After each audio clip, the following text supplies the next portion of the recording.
Welcome back friends in another very important video tutorial from Unique Life Sciences and today we will study about structure of plasma membrane और cell membrane। आज हम study करेंगे plasma membrane या कोशिका झिल्ली के बारे में कि कोशिका झिल्ली की संरचना क्या होती है। लास्ट वीडियो लेक्चर्स में हमने सेल वॉल के बारे में पढ़ लिया, उसकी एक प्लांट एक कंप्लीट यूकेरियोटिक सेल्स के बारे में स्टडी कर ली, उसके अलग अलग ऑर्गन्स के बारे में हम स्टडी कर रहे हैं। तो सबसे पहले जो किसी भी एनिमल की या किसी भी प्लांट सेल की आउटर में लेयर होती है उसका नाम होता है सेल मेम्ब्रेन, जो पूरे जीव द्रव्य को घेरे रहती है। तो आज हम स्टडी करेंगे सेल मेम्ब्रेन की संरचना के बारे में। तो चलिए शुरू करते हैं। तो सबसे पहले देखते हैं कि प्लाज्मा मेम्ब्रेन या सेल मेम्ब्रेन क्या होती है। जैसा कि आपको पता है कि सभी कोशिकाएं किससे घिरी होती हैं, एक झिल्ली से घिरी होती हैं। कोशिकाओं के अंदर जीव द्रव्य पाया जाता है, प्रोटोप्लाज्म पाया जाता है। उस प्रोटोप्लाज्म को एक झिल्ली के द्वारा, जो एक झिल्ली घेरे हुए रहती है, उस झिल्ली का क्या नाम होता है? Plasma membrane. जैसे ये कोई कोशिका है और ये कोई मान लो एनिमल सेल है, इस एनिमल सेल की सबसे बाहरी जो लेयर है, इस लेयर का नाम क्या है? सेल मेम्ब्रेन या प्लाज्मा मेम्ब्रेन। सेल मेम्ब्रेन या प्लाज्मा मेम्ब्रेन। अब प्लाज्मा मेम्ब्रेन की स्ट्रक्चर के बारे में देखते हैं। इस स्ट्रक्चर को मान लो यहां से एक टुकड़ा ले हम और उस टुकड़े की हम मोटाई देखें और मोटाई में देखें कि कौन कौन से उसमें कंपोनेंट है, कौन कौन से उसमें पदार्थों से मिलकर बनी हुई है, तो उसकी संरचना किस प्रकार की होती है। इसकी संरचना को समझाने के लिए अलग अलग साइंटिस्ट ने अलग अलग टाइम पर अलग अलग मॉडल्स द्वारा समझाने की कोशिश की। कुछ वैज्ञानिकों ने बताया कि ये लिपिड की बनी होती है, कुछ वैज्ञानिकों ने बताया कि लिपिड के साथ फॉस्फेट की भी बनी होती है, और कई अलग अलग लेयर्स के बारे में बताया। कईयों ने बताया ये सिंगल लेयर होती है, कई वैज्ञानिकों ने बताया डबल लेयर होती है। इस प्रकार से अलग अलग साइंटिस्ट ने इसके बारे में बताया। लेकिन जो सबसे सर्वाधिक मान्यता प्राप्त मॉडल जिन साइंटिस्ट ने दिया, वो साइंटिस्ट थे, दो साइंटिस्ट थे, सिंगर एंड निकलसन। कौन से? Singer and Nicolson. दो साइंटिस्ट थे, सिंगर एंड निकलसन। इन दोनों साइंटिस्ट ने क्या किया? 1972 में एक मॉडल दिया, सेल मेम्ब्रेन को समझाने के लिए एक मॉडल दिया, जिस मॉडल का क्या नाम दिया उन्होंने? जिस मॉडल का क्या नाम दिया? Semi fluid model. क्या दिया? Fluid mosaic model. क्या दिया? Fluid mosaic model. Fluid mosaic model इसका नाम दिया। तो फ्लूइड मोज़ेक मॉडल क्या होता है, आज हम इसी के बारे में स्टडी करेंगे। ये जो मॉडल है सेल मेम्ब्रेन का मॉडल, जो बाद में इलेक्ट्रॉन माइक्रोस्कोप द्वारा भी सत्यापित हो गया है कि सेल मेम्ब्रेन इसी प्रकार की होती है। और साइंटिस्ट के द्वारा ये भी पता चला कि जितने भी प्रकार की कोशिकाओं में मेम्ब्रेन होती है, उन सभी मेम्ब्रेन की स्ट्रक्चरली एक ही प्रकार की होती है, यूनिक मेम्ब्रेन इसको नाम दिया गया। तो सेल मेम्ब्रेन को अलग अलग नामों से जाना जाता है। जैसे सेल मेम्ब्रेन हो गई, जिसको कोशिका झिल्ली बोलते हैं, प्लाज्मा मेम्ब्रेन के नाम से भी इसको जाना जाता है, बायो मेम्ब्रेन के नाम से भी इसको जाना जाता है, प्लाज्मा लेमा के नाम से भी इसको जाना जाता है। तो अलग अलग प्रकार के नामों से इसको जानते हैं। आपके सामने ये 3D मॉडल आपको दिखाई दे रहा है सेल मेम्ब्रेन का, जो किसका मॉडल है? सिंगर एंड निकलसन के द्वारा दिया गया फ्लूइड मोज़ेक मॉडल। इन्होंने बताया था कि जो लेयर होती है, सबसे बाहर जो कोशिका के बाहर झिल्ली होती है, यदि हम उसकी मोटाई को स्टडी करना चाहें तो उसकी मोटाई में हमको 3 लेयर मिलेगी। कौन सी लेयर मिलेगी? 3 लेयर मिलेगी। उन्होंने बताया उसमें 3 लेयर है। इसमें से एक जो मध्य में लेयर है वो तो है लिपिड की बनी हुई है, एक जो मिडिल वाली लेयर है वो लिपिड की बनी हुई है, और उसके साइड में 2 लेयर है, उसके साइड में ऊपर और नीचे 2 लेयर है जो किसकी बनी हुई है? प्रोटीन की बनी हुई है। इस प्रकार से उन्होंने बताया कि जिसके मध्य में तो क्या है? एक लिपिड की लेयर है और साइडों में क्या है? 2 किसकी है? प्रोटीन की लेयर। तो इस प्रकार से ये क्या हो गई? 3 लेयर हो गई। 3 लेयर हो गई, 2 प्रोटीन की लेयर और एक लिपिड की लेयर। तो इस प्रकार की संरचना के बारे में सिंगर एंड निकलसन ने समझाया। और इन्होंने क्या बताया? जब इस स्ट्रक्चर को बाद में जब स्टडी किया गया इलेक्ट्रॉन माइक्रोस्कोप और कुछ केमिकल स्टडी के द्वारा, तो उन्होंने पाया कि इसमें जो लिपिड लेयर होती है, इसके जो बीच में लिपिड लेयर होती है, वो लिपिड लेयर होती है जो बाई लेयर होती है। सिंगल लेयर ना होकर क्या होती है? बाई लेयर होती है, जो किसकी बनी होती है? फोस्फोलिपिड की। अब बाई लेयर का नाम क्या होता है? By layer. बाई लेयर जहां पर भी टर्म आ जाता है, बाई लेयर का मतलब है द्विपरत। यानी इसमें जो बीच मध्य में लिपिड की लेयर बता रहे हैं, उसमें भी 2 परत होती हैं। 2 परत यानी उसमें दो लेयर एक दूसरे से जुड़ी रहती हैं। लिपिड की दो लेयर एक दूसरे से जुड़ी रहती हैं। तो आप यहाँ पर देख सकते हो ये कोई एक लेयर है, किसकी? लिपिड की लेयर। यहाँ पर देखो ऊपर दो मॉलिक्यूल है, ऊपर मॉलिक्यूल और नीचे मॉलिक्यूल है और एक दूसरे की तरफ मुंह किए हुए हैं। तो ये क्या है? लिपिड के मॉलिक्यूल। जैसे ये एक लिपिड का मॉलिक्यूल है, जैसे ये है एक लिपिड का मॉलिक्यूल। कौन सी लिपिड का? ये एक मॉलिक्यूल है और इसके सामने दूसरा मॉलिक्यूल है, इसके सामने दूसरा मॉलिक्यूल है। तो एक दूसरे की तरफ मुंह किए हुए हैं और ये इस तरह से एक बाई लेयर का निर्माण करते हैं, द्विपरत का निर्माण करते हैं। और इस द्विपरत के बाहर प्रोटीन की लेयर होती है और वो प्रोटीन बिल्कुल एक कंप्लीट लेयर नहीं होती है, बीच बीच में प्रोटीन उसमें जुड़े हुए रहते हैं और कुछ प्रोटीन उसके आर पार धसे रहते हैं, कुछ प्रोटीन आंशिक रूप से धसे रहते हैं, कुछ प्रोटीन उसके बाहर चिपके रहते हैं, कंप्लीटली जुड़े नहीं रहते हैं। तो इन प्रोटीन्स को अलग अलग नाम दिया गया। वो क्या क्या नाम दिया गया वो देखते हैं। देखो इसकी जो सबसे मिडिल वाली लेयर थी, मिडिल लेयर जो लिपिड लेयर है, उसकी मोटाई की बात करें तो 35 एंगस्ट्रॉम इसकी मोटाई होती है। जो मिडिल लेयर लिपिड लेयर होती है, इस लेयर की बात करें तो कितनी मोटाई है इसकी? 35 एंगस्ट्रॉम। और ऊपर जो प्रोटीन की लेयर है उसकी मोटाई है 20 एंगस्ट्रॉम, 20 एंगस्ट्रॉम। और इसके नीचे जो लिपिड प्रोटीन लेयर है उसकी मोटाई भी कितनी है? 20 एंगस्ट्रॉम। तो टोटल इसकी मोटाई की बात करें तो कितनी हो गई? 75 एंगस्ट्रॉम। तो 75 एंगस्ट्रॉम इसकी मोटाई होती है सेल मेम्ब्रेन की। अब इसमें दो कंपोनेंट पाए जाते हैं, एक तो लिपिड और एक प्रोटीन। अब लिपिड देखो, इसमें जो लिपिड पाया जाता है वो कौन सा होता है? अलग अलग प्रकार के लिपिड होते हैं, अलग अलग प्रकार के लिपिड होते हैं। तो इसमें कौन सा लिपिड पाया जाता है? इसमें जो लिपिड पाया जाता है वो होता है फोस्फोलिपिड। उसका नाम क्या होता है? फोस्फोलिपिड। फोस्फोलिपिड। आपको जो ये एक मॉलिक्यूल दिख रहा है, जैसे ये है एक मॉलिक्यूल, ये क्या है? फोस्फोलिपिड का एक मॉलिक्यूल। इस प्रकार के मॉलिक्यूल मिलकर एक द्विपरत का निर्माण करते हैं। क्या करते हैं? एक द्विपरत का निर्माण करते हैं। तो ये द्विपरत बन चुकी है। अब इसमें जो फोस्फोलिपिड का एक मॉलिक्यूल है उसकी भी बात करें तो उसमें क्या क्या पाए जाते हैं? उसमें एक फॉस्फेट पाया जाता है, एक ग्लिसरॉल पाया जाता है और ये जो दो पूंछ दिख रही है आपको, दो पूंछ जैसी संरचनाएं दिखाई दे रही है, वो क्या होते हैं? Fatty acid. क्या होते हैं? Fatty acid. तो ये दो फैटी एसिड हैं।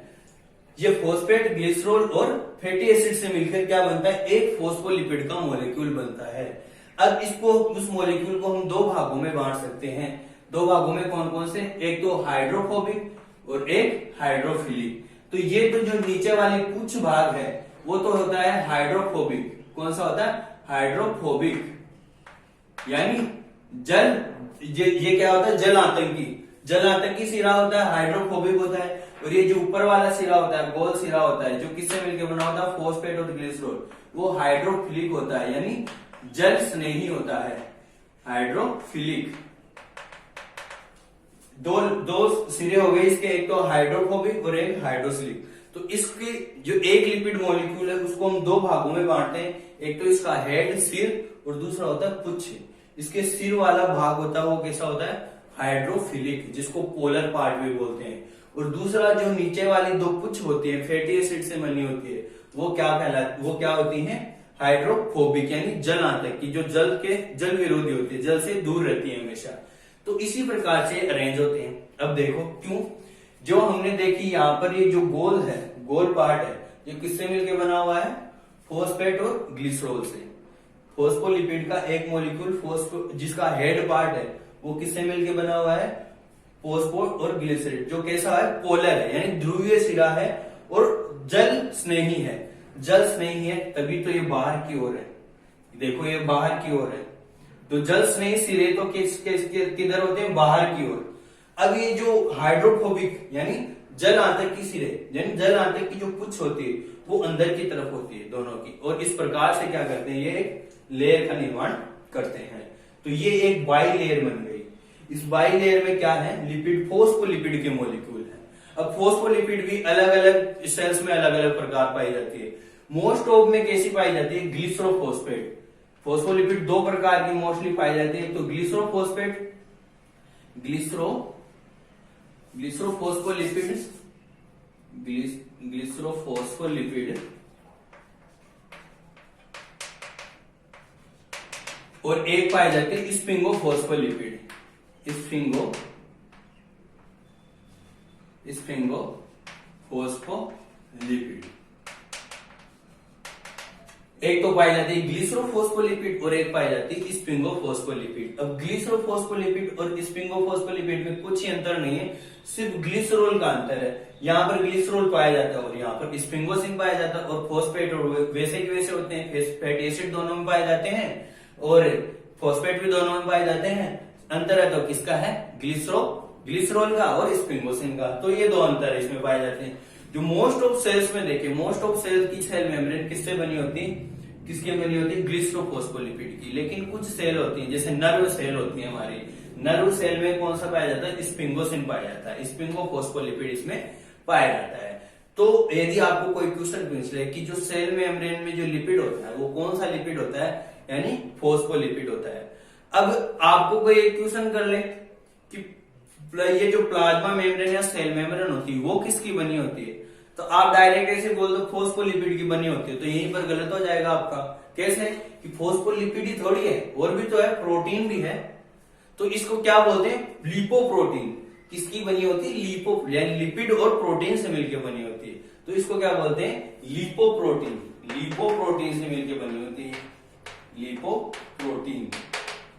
तो ये जो सेल मेम्ब्रेन होती है किससे मिलकर बनी होती है, लिपोप्रोटीन से। Is that clear. अब देखो इसमें हमने लिपिड के बारे में पढ़ लिया। लिपिड कौन सी पाई जाती है, फोस्फोलिपिड, जो मोस्टली दो प्रकार की इसमें पाई जाती है, ग्लिसरोफोस्फोलिपिड और स्फिंगोफोस्फोलिपिड। लिपिड में दो भाग होते हैं, एक तो जल स्नेही हाइड्रोफोबिक भाग और एक होता है हाइड्रोफिलिक भाग। हाइड्रोफिलिक भाग होता है जो बाहर की ओर होता है, और जो हाइड्रोफोबिक पार्ट होते हैं यानी फैटी एसिड, अंदर की तरफ कौन क्या है, ये फैटी एसिड।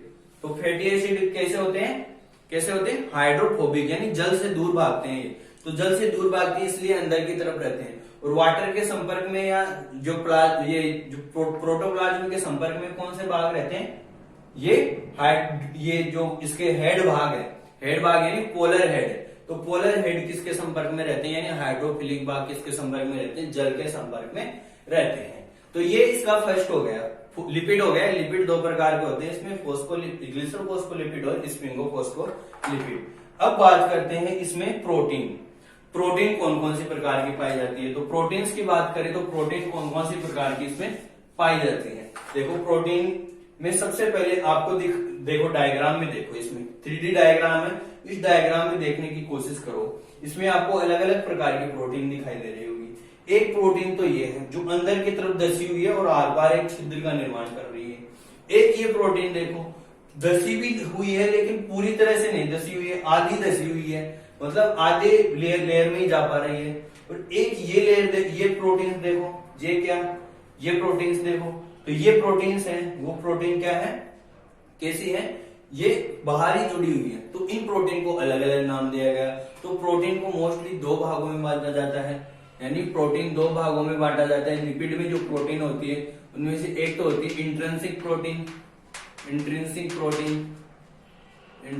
प्रोटीन, और दूसरी होती है एक्सट्रिंसिक प्रोटीन, या इसको पेरीफेरल प्रोटीन भी बोलते हैं, पेरीफेरल प्रोटीन यानी परिधीय प्रोटीन। ये जो अंदर धसी होती है उसको बोलते हैं इंट्रिंसिक प्रोटीन। और ये जो अंदर धसी हुई प्रोटीन होती है उसको हम आसानी से दूर भी नहीं कर सकते। और ये अंदर धसी हुई प्रोटीन का काम क्या होता है, देखो ये जो प्रोटीन होती है विशेष प्रकार के पंप का निर्माण करती है। अलग अलग प्रकार के पंप होते हैं, जैसे सोडियम पंप, पोटेशियम पंप, कुछ प्रोटीन कैरियर होती हैं जो क्या करते हैं सेल मेम्ब्रेन के, आपको पता है सेल मेम्ब्रेन का कार्य क्या होता है, क्या कार्य करती है सेल मेम्ब्रेन, ये कोशिका के किसी कोशिका से अंदर और बाहर अलग अलग प्रकार के मॉलिक्यूल्स को पहुंचाने का कार्य करती है। और ये चयनात्मक झिल्ली होती है, सिलेक्टिव परमीबल मेम्ब्रेन बोलते हैं इसको। क्यों बोलते हैं, क्योंकि ये चूज करती है कि कौन सा मॉलिक्यूल अंदर जाएगा और कौन सा मॉलिक्यूल बाहर आएगा। तो वो चूज करने के लिए इसमें अलग अलग प्रकार की प्रोटीन होती है। अब देखो सारे मॉलिक्यूल जरूरी नहीं है इधर से ही जाए, कुछ मॉलिक्यूल लिपिड लेयर से भी जा पाते हैं, लेकिन लिपिड लेयर आपको पता है इसमें हाइड्रोफोबिक पार्ट पाया जाता है। और हाइड्रोफोबिक पार्ट में से कभी भी ऐसे जो हाइड्रोफिलिक अणु है वो आसानी से नहीं गुजर पाते हैं। तो इस एरिया से बहुत कम मॉलिक्यूल जाते हैं, ज्यादातर प्रोटीन जो इनमें प्रोटीन धसी रहती है उन्हीं प्रोटीन से होकर गुजरते हैं। तो ये कौन सी प्रोटीन है? Intrinsic protein. Intrinsic protein, intrinsic protein है। अब कुछ प्रोटीन देखो, ये भी इंट्रिंसिक प्रोटीन है, लेकिन ये क्या है? पार्शियल है, आधी धसी हुई है, यानी आंशिक रूप से धसी हुई, इसको बोलते हैं पार्शियल इंट्रिंसिक प्रोटीन।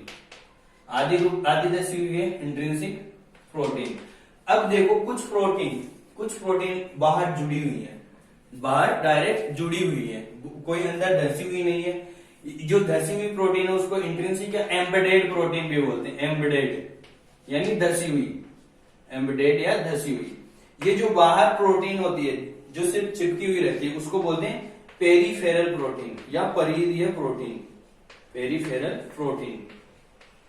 अब ये जो प्रोटीन होती है, जो पेरिफेरल प्रोटीन होती है, ये वीक बॉन्ड्स के द्वारा इस लिपिड लेयर से जुड़ी रहती है, तो इनको आसानी से दूर हटाया भी जा सकता है, आसानी से हटाया भी जा सकता है। लेकिन जो अंदर धसी हुई प्रोटीन है, इस प्रोटीन को आसानी से नहीं निकाला जा सकता है। तो इस प्रकार की प्रोटीन क्या कहलाती है? इस प्रकार की प्रोटीन कहलाती है इंट्रिंसिक प्रोटीन, यानी इंटरनल प्रोटीन, जो अंदर की ओर धसी रहती है, जो अलग अलग पंप और कैरियर का काम करती है सेल मेम्ब्रेन के अंदर। तो आपको पता चल गया प्रोटीन दो प्रकार की होती है, इंट्रिंसिक प्रोटीन और एक्सट्रिंसिक प्रोटीन, जिसको पेरिफेरल या परिधीय प्रोटीन भी बोलते हैं। लेयर्स की बात करें तो ये प्रोटीन लेयर होती है, उसकी मोटाई तो होती है 20 एंगस्ट्रोम, 20 एंगस्ट्रोम ऊपर और 20 एंगस्ट्रोम नीचे, और जो लिपिड लेयर होती है वो 35 एंगस्ट्रोम की होती है। टोटल हम इसकी मोटाई की बात करें तो टोटल मोटाई कितनी हो गई इसकी? 75 एंगस्ट्रोम। तो ये होती है इसकी संरचना। अब इसमें एक मॉडल हो गया था जब इन्होंने बताया, सिंगर और निकलसन ने एक बात और बताई थी कि ये जो लेयर होती है वो कोई स्ट्रोक सॉलिड लेयर नहीं होती, ये क्या होती है? सेमी सॉलिड या सेमी लिक्विड हम इसको बोल सकते हैं। सेमी लिक्विड या सेमी सॉलिड का मतलब उन्होंने क्या बताया, जैसे कि यहाँ पर एक कोई प्रोटीन धसी हुई है, ये प्रोटीन गति करती हुई यहाँ पर भी पहुंच सकती है, यहाँ पर भी पहुंच सकती है। तो ये जो लिपिड्स हैं वो क्या करते हैं? एक लिक्विड का काम करते हैं, मैट्रिक्स का काम करते हैं प्रोटीन के लिए, और ये प्रोटीन मूवमेंट कर सकती है, ऐसा बताया था इन्होंने। इसीलिए इसको क्या बोला गया? सेमी फ्लूइड मॉडल भी बोला गया। और इसमें देखो लिपिड हो गया और क्या हो गया? प्रोटीन हो गया। इसमें कुछ मात्रा में कार्ब भी जुड़े रहते हैं, कुछ कार्बोहाइड्रेट चेन भी जुड़ी रहती है, जो अलग अलग प्रोटीन्स में अलग अलग कुछ एंटीजन का कार्य भी करती हैं। जैसे बैक्टीरिया वगैरह में क्या होती है? ये एंटीजन का कार्य करती है। और ये जो हमारे आरबीसी होती है, आरबीसी में भी एक कार्बोहाइड्रेट चेन, उसकी मेम्ब्रेन, आरबीसी की जो कोशिका झिल्ली होती है, आरबीसी की यानी रेड ब्लड सेल्स की यानी लाल रक्त कणिका की जो लाल रक्त कणिका की जो सेल मेम्ब्रेन होती है, उस सेल मेम्ब्रेन पर भी क्या होते हैं? विशेष प्रकार के कार्बोहाइड्रेट चेन जुड़ी रहती है। अब जैसे यहाँ पर इस प्रोटीन से कोई कार्बोहाइड्रेट चेन जुड़ जाए, हो सकता है इस लिपिड से कोई कार्बोहाइड्रेट चेन जुड़ जाए, इस प्रोटीन से जो कार्बोहाइड्रेट जुड़ जाए, तो कभी कभी इनसे कार्बोहाइड्रेट चेन भी जुड़ी रहती है, जो अलग अलग प्रकार के सिग्नल्स को एक्सेप्ट करने का कार्य करती है और अलग अलग प्रकार के एंटीजन का कार्य ये करती है। तो जब ये कार्बोहाइड्रेट जब प्रोटीन से जुड़ा होता है तब उसको बोलते हैं ग्लाइकोप्रोटीन। यदि प्रोटीन से जुड़ा रहता है तो उसको बोलते हैं ग्लाइकोप्रोटीन।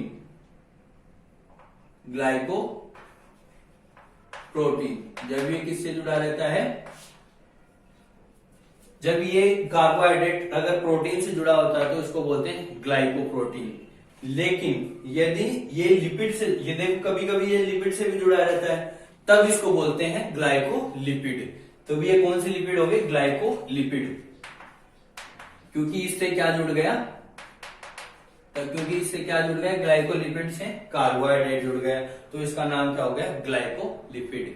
तो ग्लाइकोप्रोटीन और ग्लाइकोलिपिड भी इसमें पाई जाती है, यानी इसमें विशेष प्रकार की कार्बोहाइड्रेट चेन पाई जाती है। तो इस प्रकार की होती है किसकी संरचना? प्लाज्मा मेम्ब्रेन की संरचना। प्लाज्मा मेम्ब्रेन की संरचना की में जो हम बोल सकते हैं, सबसे पहले किसकी बनी होती? लिपोप्रोटीन की, लिपिड और प्रोटीन की। लिपिड कौन सा पाया जाता है? फोस्फोलिपिड। फोस्फोलिपिड भी दो प्रकार के होते हैं, कौन कौन से? ग्लिसरोफोस्फोलिपिड और स्पिंगोफोस्फोलिपिड। जो ग्लिसरोफोस्फोलिपिड होता है वही सभी ज्यादातर कोशिकाओं में पाया जाता है।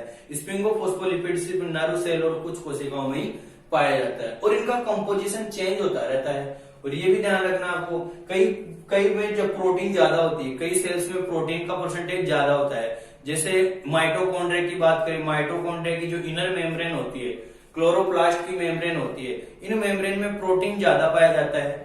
क्यों? क्योंकि इनका काम होता है अलग अलग प्रकार के जो ये इनमें ईटीसी साइकिल चलते हैं और अलग अलग प्रकार के ये इलेक्ट्रॉन साइकिल चलते हैं जो प्रोटीन से होते हुए अलग अलग प्रकार के कॉम्प्लेक्स होते हैं उनसे होते चलते हैं। तो इनमें ज्यादा मात्रा पाई जाती है। माइटोकॉन्ड्रिया की मेम्ब्रेन हो गई, क्लोरोप्लास्ट की मेम्ब्रेन हो गई, तो इनमें तो प्रोटीन की मात्रा ज्यादा पाई जाती है।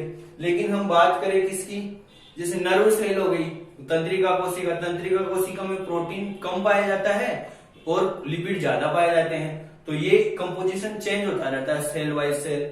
और दूसरी बात करें, प्रोटीन दो प्रकार की होती है इसमें, प्रोटीन इंट्रिंसिक अंदर जैसी हुई प्रोटीन और एक्सट्रिंसिक बाहर चिपकी हुई या परिधीय प्रोटीन।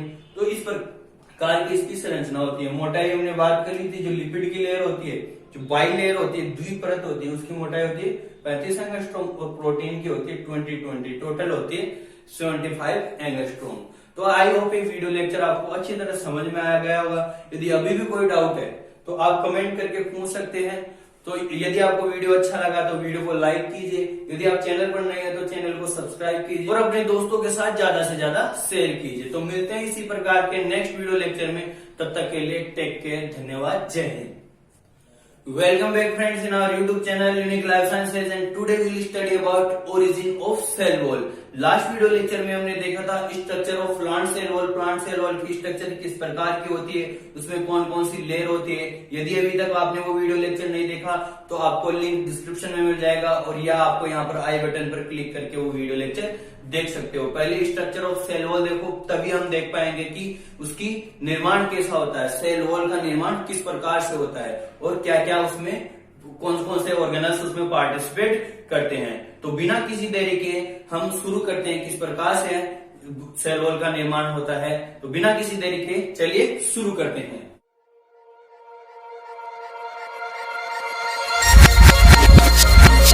तो सबसे पहले देखते हैं कि सेल वॉल का निर्माण कब होता है। कि जैसा कि हमको पता है कि जब कोशिका विभाजित होती है, तो जब प्लांट सेल विभाजित होती है तो उसके बीच में क्या बनती है, एक सेल प्लेट बनती है। किस प्रकार से बनती है, देखिए जैसे कोई हमारे पास एक कोशिका है, ये क्या है, ये कोशिका है, ये कोशिका के बाहर क्या है, कोशिका भित्ति है और कोशिका भित्ति के अंदर क्या पाई जाती है, सेल मेम्ब्रेन पाई जाती है। क्या पाई जाती है, सेल मेम्ब्रेन, ठीक है, सेल मेम्ब्रेन पाई जाती है। अब जब कोशिका विभाजित होती है तो पहले तो क्या होता है, एक न्यूक्लियस से दो न्यूक्लियस बन जाते हैं। तो पहले तो क्या होता है, अपना न्यूक्लियस है वो विभाजित होता है, उसके बाद में साइटोप्लाज्म विभाजित होता है। तो न्यूक्लियस विभाजक होकर दो न्यूक्लियस बन जाते हैं, एनाफेज तक, टेलोफेज तक, तो दो न्यूक्लियस बन गए। इसके बाद में साइटोकाइनेसिस होता है, यानी साइटोप्लाज्म का विभाजन होता है। तो ये हमारे पास दो न्यूक्लियस तो बन गए। अब लेकिन ये एक ही कोशिका में दो न्यूक्लियस नहीं हो सकते, तो सबसे पहले क्या होगा, उस कोशिका का जो कोशिका प्लाज्म है, साइटोप्लाज्म, वो विभाजित होना शुरू होगा। तो वो किस प्रकार से विभाजित होना शुरू होगा, तो प्लांट कोशिका में जब कोशिका विभाजन होती है तो नॉर्मली तो एनिमल सेल में तो क्या होती है, एनिमल सेल में तो इस प्रकार से खांच बन जाती है। दो कोशिका विभाजन होता है तो खांच बन जाती है और फिर वो खांच आगे अंदर बढ़ती जाती है और दो अलग अलग सेल बन जाती है। लेकिन प्लांट सेल में ऐसा नहीं होता। प्लांट सेल में क्या होता है, प्लांट सेल में एक सेल प्लेट बनती है, दो कोशिका के मध्य में एक सेल प्लेट बनती है। क्या बनती है, सेल प्लेट। अब इस सेल प्लेट पर क्या होता है, डिपोजिशन होना शुरू होता है। किसका, सेल वॉल का डिपोजिशन शुरू हो जाता है। अब वो किस प्रकार से होता है, देखो हमारे कोशिका में दो सेल ऑर्गेनल सबसे इंपॉर्टेंट होते हैं जो सेल वॉल के निर्माण में पार्टिसिपेट करते हैं। क्या कौन कौन से होते हैं वो, एक तो होता है एंडोप्लाज्मिक रेटिकुलम। क्या होता है, एंडोप्लाज्मिक रेटिकुलम। एंडोप्लाज्मिक रेटिकुलम किससे जुड़ी होती है, न्यूक्लियस से जुड़ी होती है। तो ये न्यूक्लियस से जुड़ी रहती है और इससे क्या होता है, इसमें क्या बनते हैं, कुछ वेसिकल्स बनते हैं, यानी कुछ पुटिकाएं बनती है, छोटी छोटी इस प्रकार की पुटिकाएं बनती है। और इसी प्रकार से इधर भी क्या होती है, इसमें भी क्या बनने लगते हैं, वेसिकल्स बनने लगते हैं और वो वेसिकल्स एंटर करते हैं किसमें, गोल्जी बॉडी में। गोल्जी बॉडी पता होगा आपको, गोल्जी बॉडी, इनकी सबकी स्ट्रक्चर हम पढ़ने वाले हैं नेक्स्ट वीडियो लेक्चर्स में किस प्रकार से बनता है। फिर गोल्जी बॉडी से क्या बनते हैं, और दूसरी उनमें मॉडिफिकेशन होता है वेसिकल्स में, और वेसिकल्स में मॉडिफिकेशन होकर क्या बनता है, दूसरे प्रकार की वेसिकल्स का निर्माण होता है। और ये वेसिकल्स क्या कहलाते हैं, फ्रेगमोप्लास्ट। क्या कहलाती हैं, फ्रेगमोप्लास्ट। इस प्रकार की वेसिकल्स का निर्माण, इधर कोई गोल्जी बॉडी है उससे भी क्या बनने लगती है, वेसिकल्स बनने लगती हैं, ये पुटिकाएं बनने लगती है। अब इन पुटिकाओं में क्या होता है, विशेष प्रकार के इसमें सबस्टांस, विशेष प्रकार के पदार्थ होते हैं जो सेल वॉल का निर्माण करते हैं। सेल वॉल के निर्माण में जो सबसे इंपॉर्टेंट होता है, तो सबसे पहले दो कोशिका भित्तियों के बीच में क्या बनती है, मिडिल लेमिला। तो सबसे पहले मिडिल लेमिले का निर्माण होना शुरू होता है, तो इसके बीच में क्या बनने लगती है, मिडिल लेमिला। तो अब वो जो वेसिकल्स यहां से आ रहे थे गोल्जी बॉडी के बीच से, गोल्जी बॉडी से ये एंडोप्लाज्मिक रेटिकुलम से गोल्जी बॉडी में, और गोल्जी बॉडी से कहां पर आ रहे थे, सेल प्लेट पर आकर अरेंज होने लगते हैं। इस प्रकार से सेल प्लेट के बीच में आकर अरेंज होने लगते हैं, समझ गए। इस प्रकार से सेल प्लेट के बीच में आकर अरेंज हो जाते हैं। अब कभी कहीं पर क्या होता है,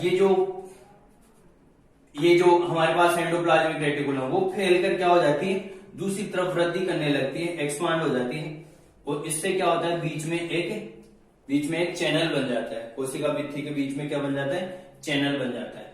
और यहाँ पर ये वेसिकल्स आ रही हैं, इन वेसिकल्स का क्या नाम दिया था हमने, फ्रेगमोप्लास्ट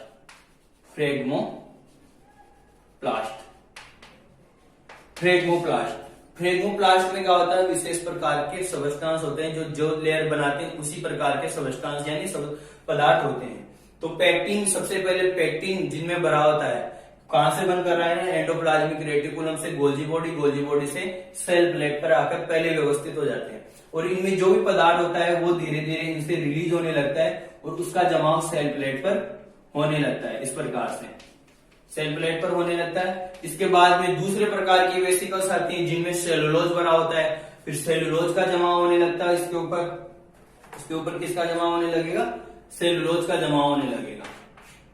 सेलुलोज का जमाव होने लगता है और धीरे धीरे क्या होने लगती है, इसकी मोटाई बढ़ने लगती है, कोशिका भित्ति की मोटाई बढ़ने लगती है। बीच में तो मिडिल लेमिला आ गई, उसके बाद में कोशिका, ये जो इसके बाद में क्या आ गई, मिडिल लेमिला के बाद में प्राइमरी सेल वॉल आ गई। इसी प्रकार से इसके ऊपर सेकेंडरी सेल वॉल का निर्माण होने लगता है और डिपोजिशन बढ़ता जाता है। और यहां पर देखो, ये जो वेसिकल्स है, ये वेसिकल्स किसी झिल्ली के द्वारा घिरी हुई है, तो जैसे ही वो रिलीज होता है, इनसे जो भी इनमें केमिकल्स भरे होते हैं, जो भी सेलुलोज वगैरह भरा होता है, वो रिलीज हो जाता है। तो क्या बच जाती है, सिर्फ एक मेम्ब्रेन बच जाती है। जैसे ये कोई झिल्ली थी हमारे पास, जैसे ये कोई वेसिकल है, अब इस वेसिकल से केमिकल तो निकल गए, अब ये जो झिल्ली बच गई, वो झिल्ली भी क्या हो जाती है, यहीं पर अरेंज हो जाती है, और ये झिल्लियां जुड़कर क्या बना लेती हैं, सेल मेम्ब्रेन का निर्माण कर लेती है, और जो इस सेल मेम्ब्रेन से जुड़ जाती है। इसी प्रकार से इधर सेल मेम्ब्रेन का निर्माण हो जाता है, और इधर भी सेल मेम्ब्रेन का निर्माण हो जाएगा, और इधर भी सेल मेम्ब्रेन का निर्माण हो जाएगा। लेकिन यहाँ पर देखो, यहाँ पर एंडोप्लाज्मिक रेटिकुलम फैलकर एक्सपांड हो गई थी, जिसके कारण बीच में एक चैनल रह गया, और ये चैनल क्या कहलाता है, प्लाज्मोडेस्मेटा। क्या कहलाता है, प्लाज्मोडेस्मेटा। तो प्लाज्मोडेस्मेटा क्या करता है, दो कोशिकाओं के बीच में कम्युनिकेशन करवाता है। इस प्रकार के बहुत सारे छिद्र दो कोशिकाओं के बीच में पाए जाते हैं, जिनको क्या बोलते हैं, प्लाज्मोडेस्मेटा, हिंदी में बोलते हैं जीव द्रव्य तंतु, जो क्या कार्य करते हैं, बाद में ये अलग हो जाती है कोशिका, और ये एक छिद्र के रूप में ही रह जाती है, और ये छिद्र क्या कहलाता है, प्लाज्मोडेस्मेटा या जीव द्रव्य तंतु। तो जीव द्रव्य तंतु क्या करता है, दो कोशिकाओं के बीच में पदार्थों का आदान प्रदान करता है, उनके बीच में कम्युनिकेशन को स्टेब्लिश करता है। तो इस प्रकार से किसका निर्माण होता है, सेल वॉल का निर्माण होता है दो कोशिकाओं के बीच में। कब होता है, सेल डिवीजन के दौरान। सेल डिवीजन के दौरान क्या होता है, सबसे पहले सेल प्लेट का निर्माण होता है। सेल प्लेट के ऊपर धीरे धीरे वेसिकल्स का डिपोजिशन होने लगता है। उन वेसिकल्स को क्या नाम देते हैं? फ्रेगमोप्लास्ट। ये क्वेश्चन कई बार छोटा क्वेश्चन भी पूछा जाता है एग्जाम्स में कि फ्रेगमोप्लास्ट क्या होते हैं, तो ये आप बता सकते हो कि फ्रेगमोप्लास्ट क्या होते हैं। पहले एंडोप्लाज्मिक रेटिकुलम से निकलते हैं, फिर वेसिकल्स में मॉडिफिकेशन होता है, कहां पर आते हैं? गोल्जी बॉडी में। गोल्जी बॉडी से वो डिपोजिशन होता है किस पर? सेल प्लेट पर। और किसका निर्माण हो जाता है? सेल वॉल का निर्माण हो जाता है। तो इस प्रकार से सेल वॉल के निर्माण में कौन पार्टिसिपेट करता है? गोल्जी बॉडी और एंडोप्लाज्मिक रेटिकुलम। तो ये निर्माण होता है सेल वॉल का। तो आई होप ये वीडियो लेक्चर आपको अच्छी तरह समझ में आ गया होगा किस प्रकार से सेल वॉल का निर्माण होता है और किस प्रकार से बीच में इनके प्लाज्मोडेस्माटा का निर्माण होता है। तो आई होप ये वीडियो लेक्चर अच्छी तरह समझ में आ गया होगा। अभी भी कोई डाउट है तो आप कमेंट करके पूछ सकते हैं। तो मिलते हैं इसी प्रकार के नेक्स्ट वीडियो लेक्चर में, तब तक के लिए धन्यवाद। जय हिंद, जय भारत।